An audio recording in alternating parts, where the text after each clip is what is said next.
Hello everyone, it's Silvia. Welcome back to my channel. So I just realized that right outside the window behind that camera there is an Indian miner, and it looks like, I don't know whether it's okay, it's gone. It looked like it was trying to build a nest under the roof, but I don't know, maybe it probably heard the sound of my voice and it just decided to leave because that's not gonna happen.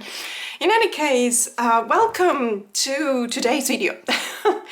I wanted to show you about, I believe I counted 15 decks, and they're all tarot decks, by the way. It is a bit of a mix between mass market decks and indie decks, but it is only tarot decks because I wanted to show you my picks for the autumn season when it comes to tarot decks. Now, this time of the year for me personally is always a little bit confusing because I live in the southern hemisphere, which means that we're actually going towards spring and we're going towards longer days, more light, warmer days, incredibly hotter days, because that's, you know, in Sydney that's what you expect.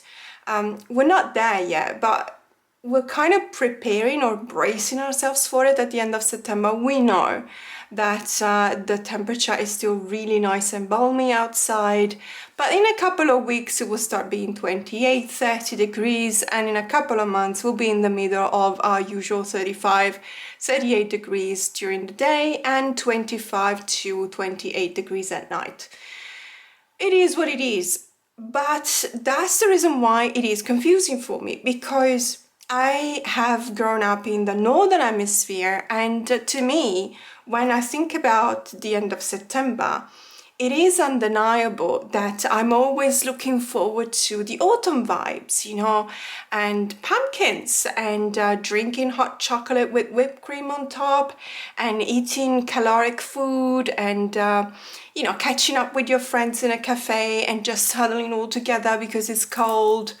So there's a number of things that are associated with this season in the northern hemisphere for me, and only the fact that I will not be able to do these kind of things where I am right now doesn't necessarily make me feel like I don't belong to the northern hemisphere. I don't know if it makes sense.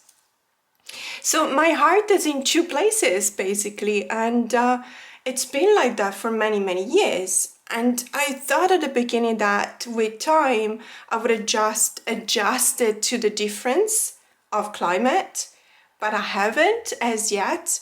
And it's probably because for me, end of September means that it's just a month, you know, to go before Halloween, which is my favorite time of the year. And in Australia, ironically, we still celebrate Halloween on the 31st of October, even though it does not coincide with Samhain. So that's also slightly confusing. But in any case, I just wanted to do this video because I know that in my heart, I still feel like these are autumn vibes for me, and I still feel called to use these kind of decks. So after this really long introduction, let me just say, these are decks that are, let's say, the epitome of autumn vibes for me, but they are not decks that I will use for the month of Spooktober. So I have done the same last year. The whole month of October is going to be renamed Spooktober in my channel because everything will be related to the scary vibes of Halloween, which is scary but also fun. So these decks are not scary. They're just autumn decks. They're just really excellent picks for this time of the year. But if you want something more Halloweeny, then unfortunately you'll have to wait a couple of weeks to watch the videos that I will post in the month of Spooktober. But without much further ado, let's just start, and I will probably have to zoom in. I'm just gonna pick them, the closest one to my hand, so there might be a bit of a mix between indie and mass market decks. So we are going to start with the Mystic Palette Tarot by Ciro Marchetti, Let me just zoom in because obviously we want to see the cards properly. Now this is the muted tone edition. This is actually the indie edition, but this deck has also been picked up mass market a couple of years ago. Don't remember. Was it Llewellyn or US Games? You know, I actually don't remember because I have the mass market edition of the full color one, but the German edition that was picked up by a different publisher. So, but if you have it, you know what I mean. So if you like this deck and you don't want to spend the $100 that it costs for the indie edition, you can find it at a more reasonable price tag when you buy it mass market. I personally think that between the two, this is my favorite edition, the muted color, simply because it really does give me that idea of autumn vibes, you know, when everything is quieting down. It's almost in preparation of winter vibes. And when it comes to vibes, I would definitely say snow is my favorite when it comes to, let's say, things that you identify with the season. So obviously snow you identify with Christmas, and orange foliage or pumpkins, you associate that with autumn. When it comes to things associated with a distinct feel for a season, my favorite is definitely winter with snow, and that is also my favorite landscape. If you ask me what makes me happy when I choose I pick a place to live forever, I would love to live again in a northern country. So I used to live in the Netherlands, and the fact that we had so much snow and winter was like 6-7 months a year. I know that, you know, the lack of light can have an effect obviously on our mood, but for me it was just something that I really liked. Australia is amazing. I'm not complaining about Australia, and light is amazing for your skin, for your mood, for your vitamin E, and so on and so forth, but I really love snow. But when it comes to autumn vibes, this is definitely one of the decks that I recommend. And then we're just gonna move on to the next one. Let me just put this one back into its box. So because I really don't want this video, we have 15 decks.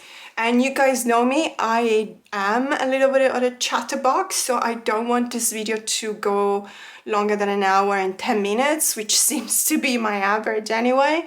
So I'm just gonna need to go quite quickly. I hope you don't mind. I'm still gonna talk about the decks, you know, I'm still gonna be able to see the cards.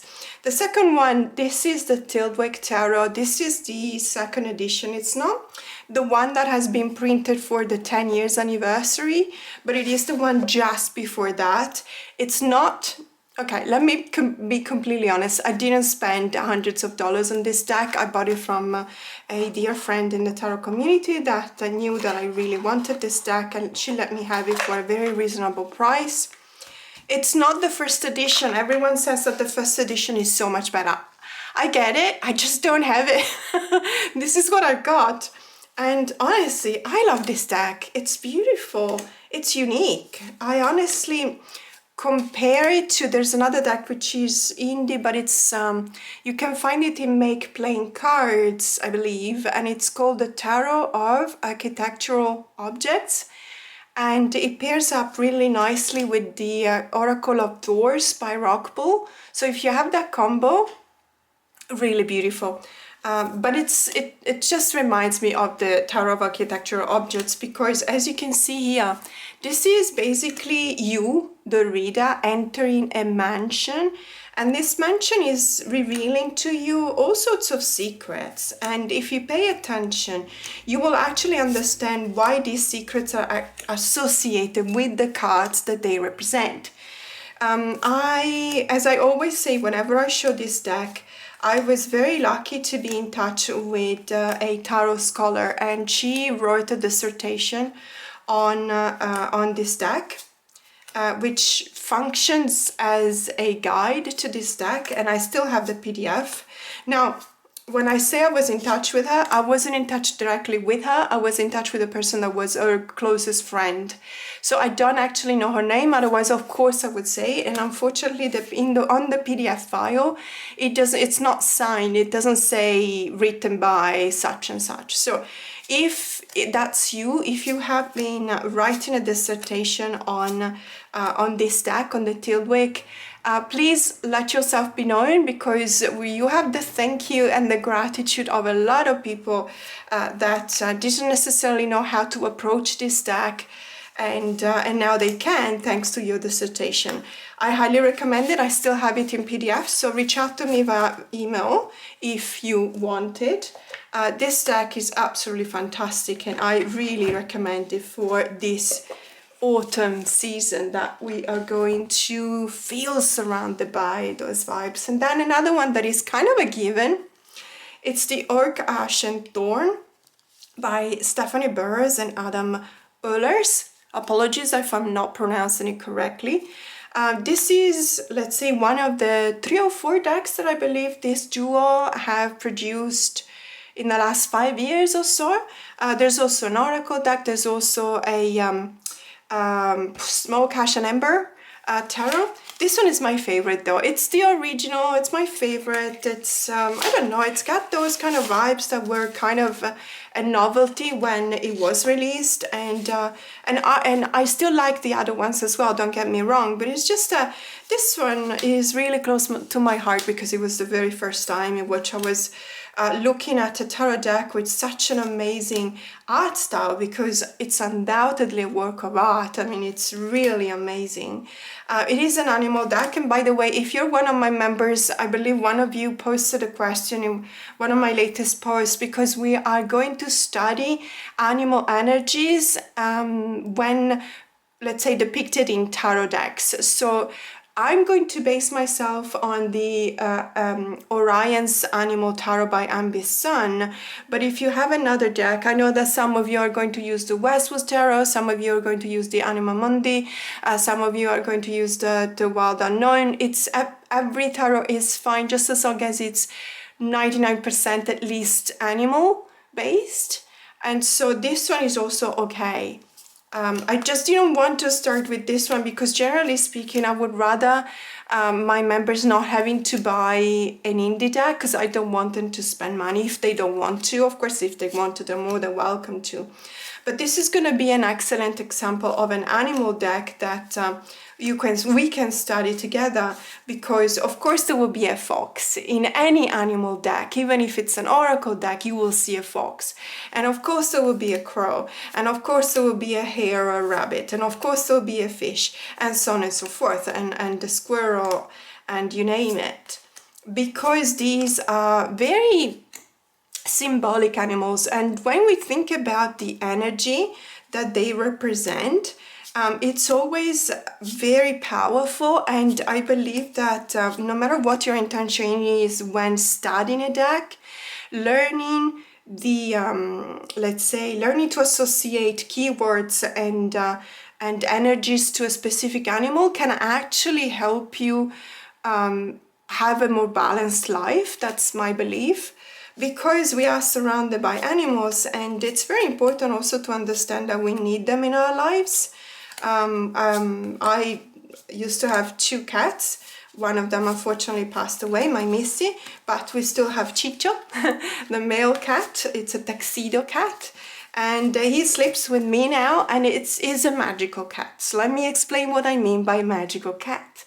So Chicho is, let's say, 7 kilos, so it's, let's say, this big, okay, not probably this big, but it's a magical cat, because when we sleep together, it just becomes 10 times bigger. It occupies the whole of the mattress. It's impossible. My husband and I are literally clinging for dear life onto the blanket, because the cat is just sprawled, spread eagle between us, and there's absolutely no room for us. I literally wake up in the morning with my neck, all sorts of, a pain in my neck and stiffness, because I'll be at a really awkward angle, because I'm just trying to accommodate for Chicho to be there next to me. It's a magical cat, but I love him, of course. So, Ash and Thorn, absolutely gorgeous deck. Really, really feeling those autumn kind of vibes. And let's just put it back in the box. If you have the Oracle, that is also by this duo of creators, it's also really beautiful autumn vibes kind of deck. Then moving on to the Tarot of Persephone's Garden by Cara Small. Absolutely gorgeous deck. It is, truth be told, there's a lot of deck with this kind of vibes, but this one is my favorite. And through the years, I've actually found that this is the only one that I feel called to use when I want this kind of vibes, which is a bit of a Renaissance kind of style. And I really, really love it. I know that Cara has released another deck probably a year ago or something like that, which was the, I believe, the Tarot of the Huntress. I could be wrong, but it's a similar name to that. But that to me is more of a spring deck. I don't know why, I just feel like it gives me more spring kind of vibes. I really, really like it. It's an amazing deck, this one as well, as you can see. I think that what we can tell, you know, that it's a very typical autumn vibe is also very well seen by the colors and the choice of colors, obviously. So this is curated art, as you can see, and there is a choice though behind which paintings to use for which specific card, and I think that it's not necessarily easy. It's not something that it's not a kind of work that you do in one afternoon, let's say. It really needs a lot of thinking, and I'm very grateful for this to Cara, because it is one of those decks that I this time of the year, even though, as I said, living in Australia, it's not autumn at all, but I do feel called to use, because it does give me the possibility to go deeper into those kind of feelings. So absolutely gorgeous deck, as we've seen. And moving on to the next one, this is a mass market deck. Absolutely love this one. It's very sweet, very, very sweet. This is the Cozy Witch Tarot deck by Amanda Lovelace. The artwork is by Janina Medeiros. I love this deck. I came around because I did not want to buy it, and I always tell this story. The reason why I hesitated for a while before buying this deck was because I look at the characters here and I really love them, but at the same time it feels like they're so young that they could be my kids. And I always ask myself, will I be able to use a deck where I don't necessarily feel represented because they're so much younger than me, even though there's maybe one or two cards with people in their 40s or 50s or even older. I don't have that problem. I really don't. I really like using this deck. And it is very witchy, of course. It is called the Cozy Witch Tarot. But the vibes are very fall, very autumn. The energy is like that, as you can see here, by the predominance of a certain type of color palette. And I really like the way in which it's been made, because as you can see here, it is modern, obviously. We know that, but what I like to point out is the presence of these not keywords, but sentences at the bottom of the card that are actually very interesting, in the sense that they give you a further perspective into the cards without necessarily taking you away from the reading. You can still stay in the reading, but read the sentences, and that's not an easy feat, let me tell you. Sometimes there are decks that I refuse, that have this, but I refuse to read the sentences at the bottom, sometimes because they're so tiny, in such tiny font, that I cannot read it. But even if I could, I wouldn't want to, because they actually distract me. This one is the opposite. It actually gives me the possibility to focus even more into the meaning of the card that I'm reading, the Eight of Swords. Stop overthinking it and just do it. When you're in a trap, in a cage of your own making, you're kind of blocked, you're kind of paralyzed. So stop overthinking it. Obviously, it's referring to the suit of the mind, and I love it. I think it's spot on. I think it's great. Does it cover 100% of the meaning of the Eight of Swords? No, but that's okay. So these are not keywords. If I expected keywords, then I would probably prefer to have 3 or 4 to cover even a broader meaning of the card. But because it's a sentence, it's okay to focus on one. Absolutely love this. There's plenty of kittens, so of course I love it even more. Very, very strong for autumn vibes, and I highly recommend it. It's a very affordable mass market deck. And moving on to another one. Let me just, I'm just gonna go through the piles that I have next here. So apologies if I jump from one mass market to an indie. This one is not just indie, it's actually a deck that is out of print. It's probably very hard to find and expensive right now. However, this is the Solara Occulto Tarot. There was a Kickstarter campaign from 2-3 years ago which was called the Solara Occulto Meliora, that was, let's say, like this deck but borderless. This deck originally was with borders. When I bought it, I had no idea that it would have become a hard to find deck, and I didn't vibe with the borders, and so I chopped them off, and now I regret it because it's not pristine. But it is what it is. I actually like it. I like it. I also edged it. I don't know if you can tell. I like it. I really do. And the fact that I chopped off the borders also means that I don't have titles on the cards, which means that I had to pay even more attention when looking at the cards in order to be able to remind myself of what I was looking at. Look at this Five of Pentacles. I love everything about this deck. It's probably one of the first decks that I felt really mine, because also I modified it. I hope it makes sense. And I love the color palette. It's just really autumn for me, very strong autumn vibes. There's only 3 or 4 different colors really. But these are the colors that I like to see, that I like to surround myself when it's autumn. And, you know, the pumpkin and the foliage and everything related to that. And it's just really, really beautiful as well.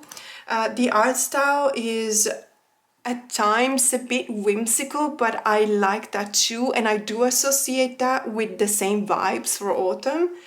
My only regret, so I also had the Solara Occulto Meliora. My only regret is that I was never able to get the Mercury, Salt and Sulfur by the same creator, which was the Oracle that was associated to this deck, because the Solara Occulto Meliora, which came after the Kickstarter campaign, does show you a few of those cards from the Oracle deck, but not all of them. And so I would have loved to have that. And now it's almost become impossible to find. There's like people selling it for $300, which it's just outside my budget, but it would have been nice to have that one as well. Then moving on to this one. So, okay, you're gonna notice that there's gonna be 1, 2, 3, 4 decks that have a very similar vibe, not just vibe but also theme. So it's about legends, but it's also about fairy tales and stuff. And this one is the Forgotten Legends Tarot by Velga North. This is an indie deck. It's not expensive. You can find it obviously, but you know what, it really depends on where you live as well, because if you have to add shipping cost, you know, it's the problem that we have lately, of course. So do your own research. I highly recommend that.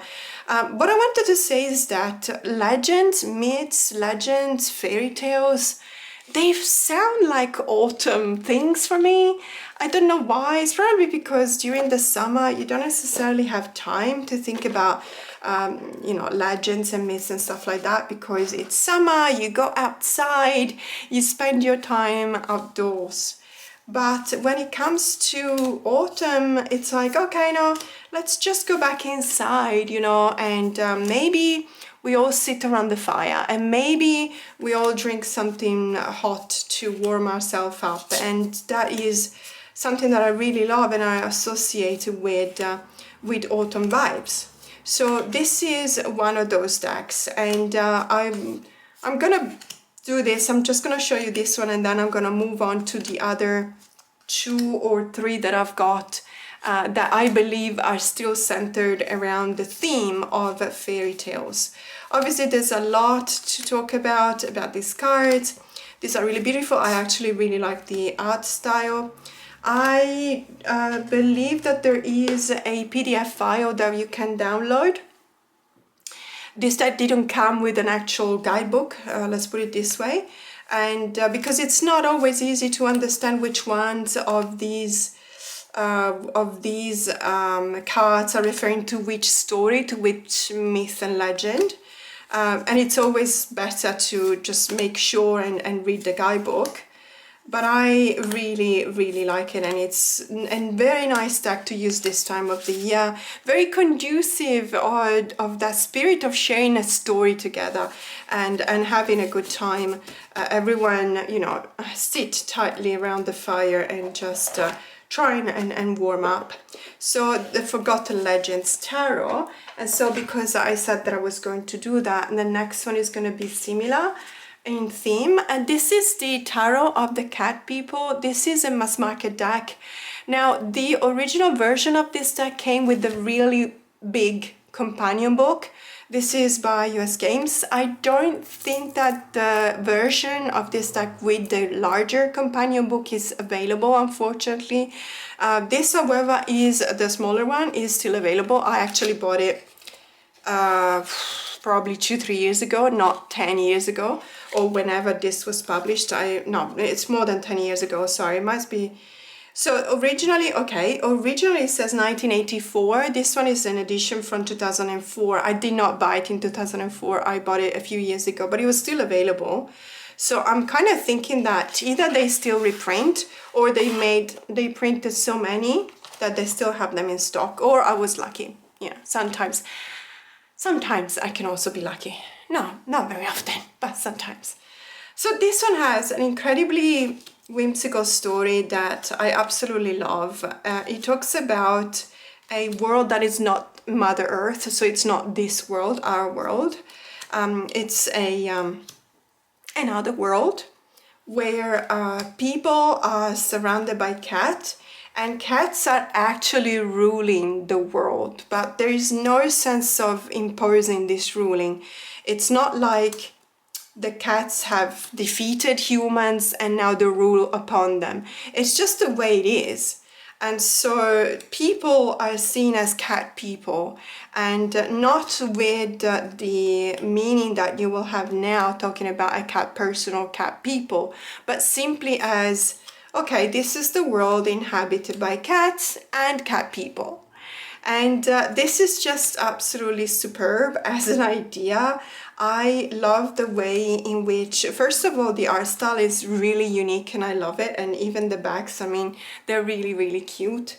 But I also love this idea because in a way, it also tells you of how important this relationship is and how symbiotic it is, and how you can actually live in a world where cats are just the Lord, you know, the Lord of the planet is, you know, they are everywhere, they are always around you, and they're not. So what I like is that in this deck, contrary to other decks where you see cats being prominent or dominant, you don't see them as dressed like humans or anthropomorphized.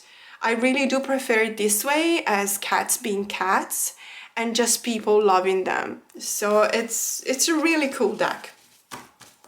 Really, really cool deck. And to me, this is very much a deck that I would, that I feel called to use, you know, as an autumn, in the autumn season, because it does also show you those colors.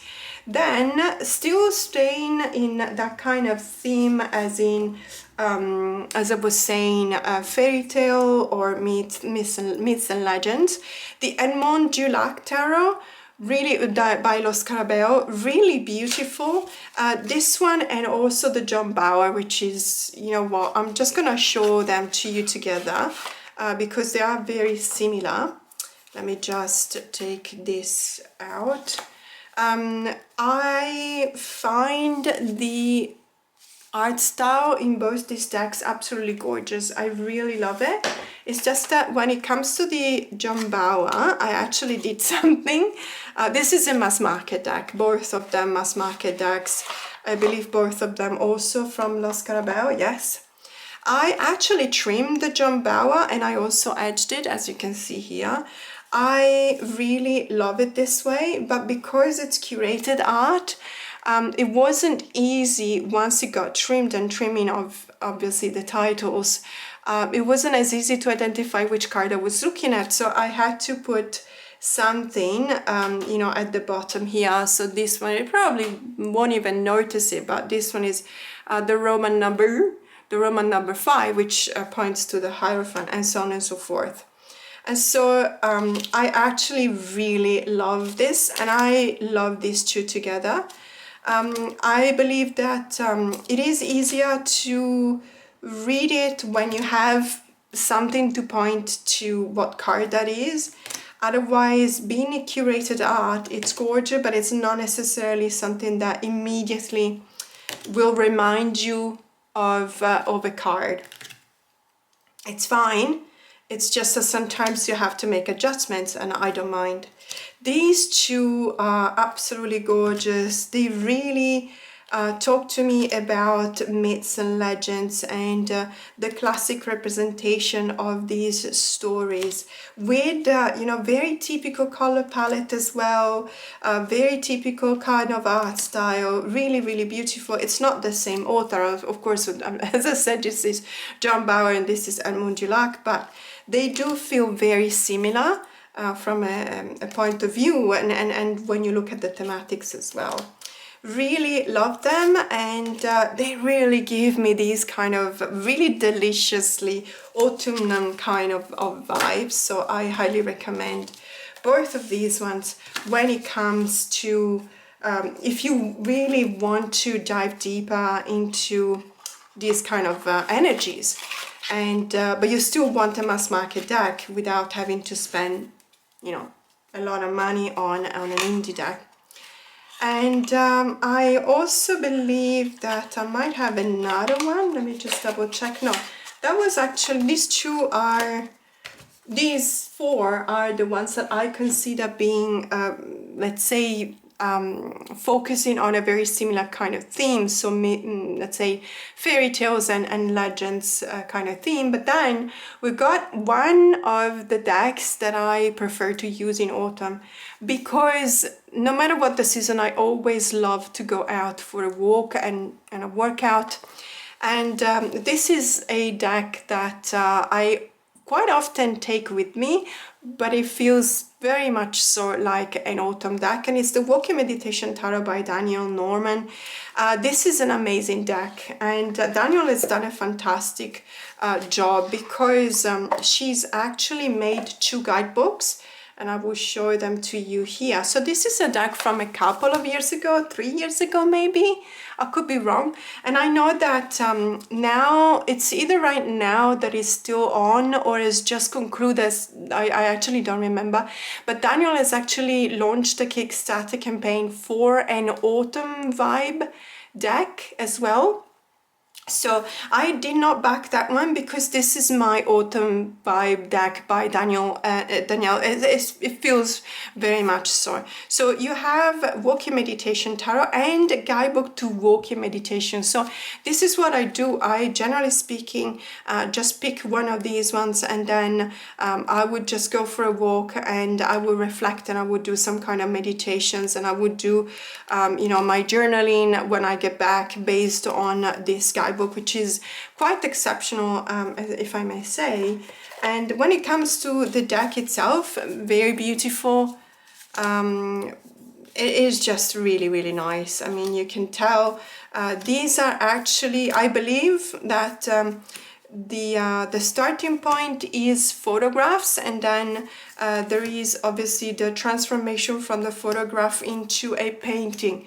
I believe that that's the prestige, that's the way in which Daniel is actually making these cards. I could be wrong, my apologies if that is not correct. But I believe that I have actually read something about it, or I could be confused with a different deck. In any case, absolutely, really one of those decks that I feel called to use this time of the year. And look at the star card. Isn't it just absolutely gorgeous? I really, really love this deck. And this card in specific. The star card is always kind of important for me. You know what I mean? I am an Aquarius, so obviously whenever I look at the star card, I also consider whether I do feel the essence of the zodiac sign of the Aquarius, because that is what represents the major arcana. But I also like to see the aesthetics of the card. Does it make sense? Does it make me feel hope or guidance from the stars? Another deck that it feels really autumn vibe for me, it's another indie deck. I believe that the last 4 that I've got here are all indie decks. But they're probably still available apart from one. I'm not entirely sure, but let's have a look at this one. This is the Ophidia Rosa by Lila and Olive. This is just a gorgeous deck. It's not a deck for beginners. Let me just explain this. The reason why I always say this whenever I talk about this deck is because we are looking at a deck that could be seen as peepish. Let me just say, I absolutely love the backs, by the way, and also this gilding. This was one of the very first gold, matte gold gildings that I acquired in my collection. And before this one, maybe not the very first, but one of the first ones, before this one, every gold gilding was glossy and it tended to chip and not be in the highest quality and so on and so forth. And so I'm really I really love this one. It's probably one of my favorites. So let me explain what I was saying earlier. This is not a deck for a beginner. And the reason is that you need to know your tarot, you need to know your RWS in specific before you can read with this deck. Because there are references, believe it or not, they make sense.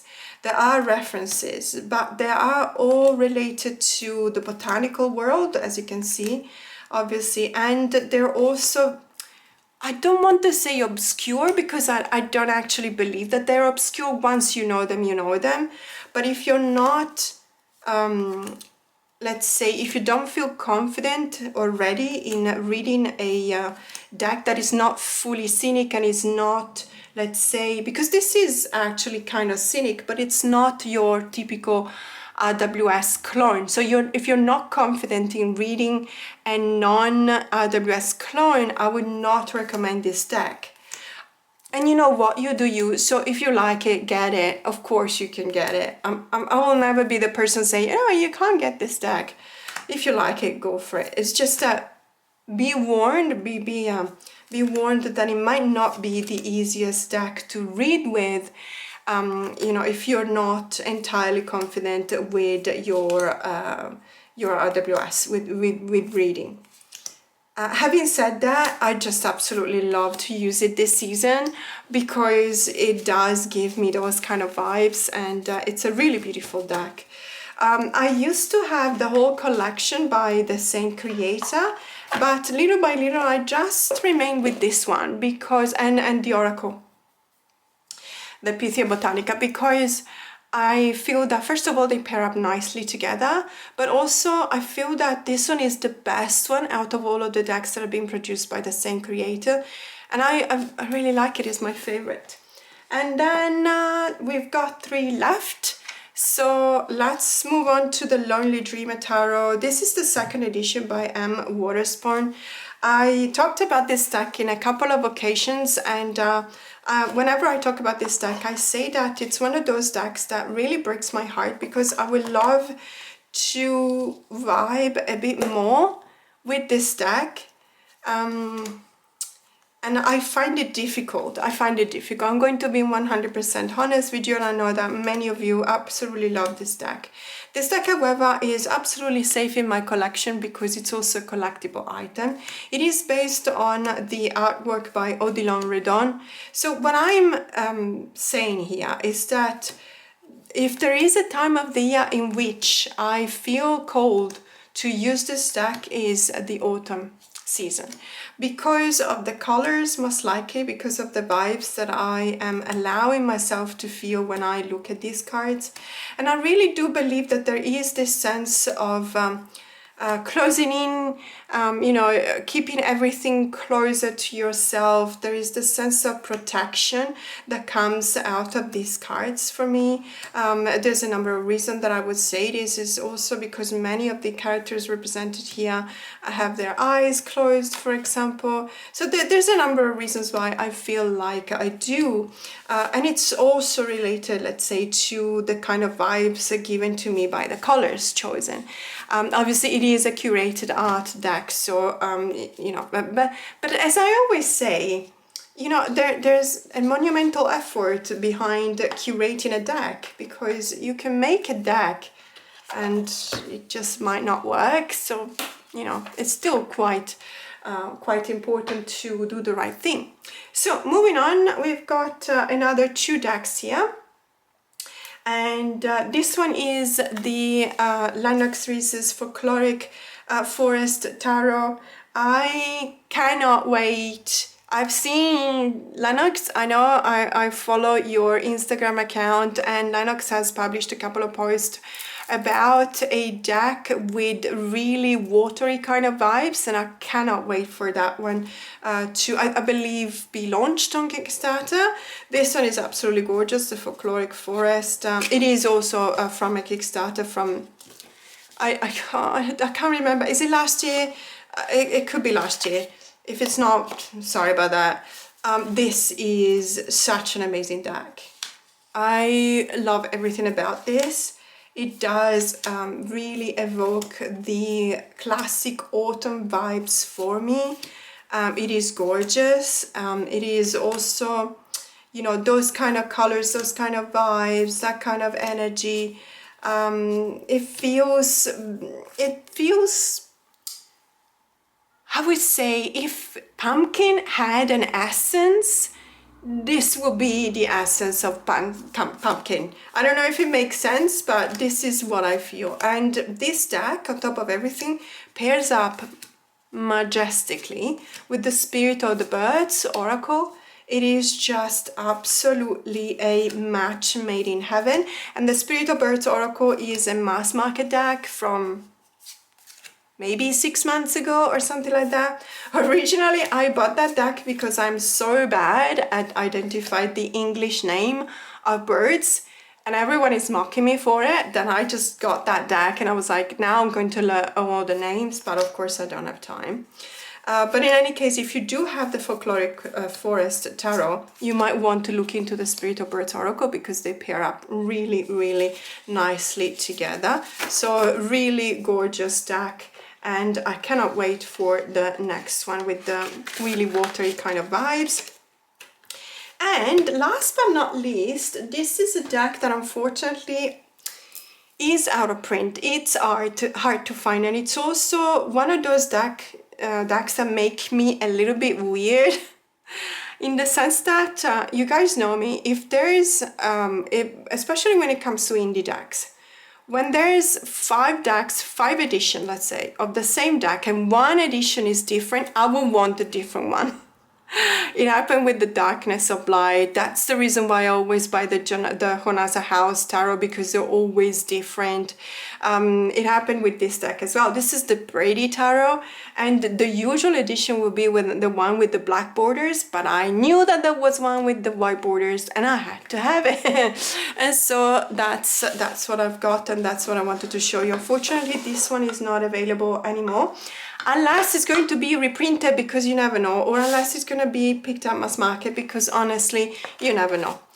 Comes with a fantastic book where Rachel Pollack actually made a lot of contributions, so this is very cherished by me. really liking it. And so let me just flip it, because otherwise it doesn't come out.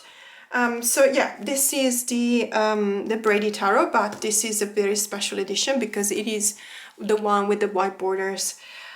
This one is wood block printing, so you know, it speaks of a tremendous effort, I believe, by the creator, because it must not be easy to, you know, to create this deck, and then obviously using the woodblock printing, and just also finding such an amazing way to represent these cards, because it is an animal deck. And again, if you're one of my members and you want to use this deck as a deck study, go for it. It's an animal deck.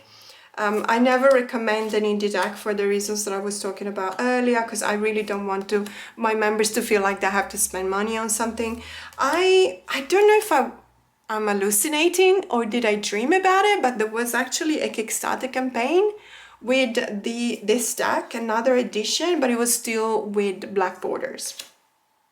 I prefer it this way. Oh, sorry, let me talk about this card, because when I got the black edition for the first time and I was going through the cards and I look at this card and I stopped, because the first vibes that I got out of this card were very strong and almost triggering. But then I actually read the guidebook and I finally saw the possums. So Australian possums are very different.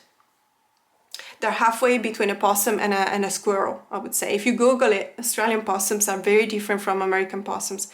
That's why I couldn't recognize it. I just couldn't see that it was a possum. But, you know, this card is all about playing possum. It's all about playing dead. And it's all about tricking you.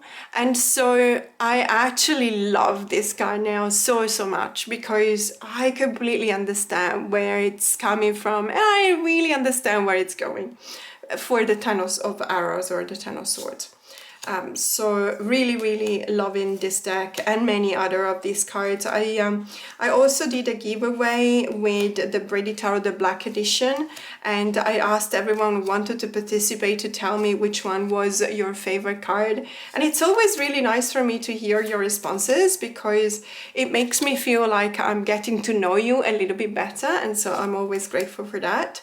But this is also a very autumn vibes kind of deck for me. It is just really so genuinely full of that kind of energy. Now, that was the last deck that I wanted to show you today. And I've been a really good girl, because I managed to show you 15 decks within 15 minutes. So I'm very proud of myself. What decks do you use this season? Let me know in the comments below, but I will see you next time. Bye!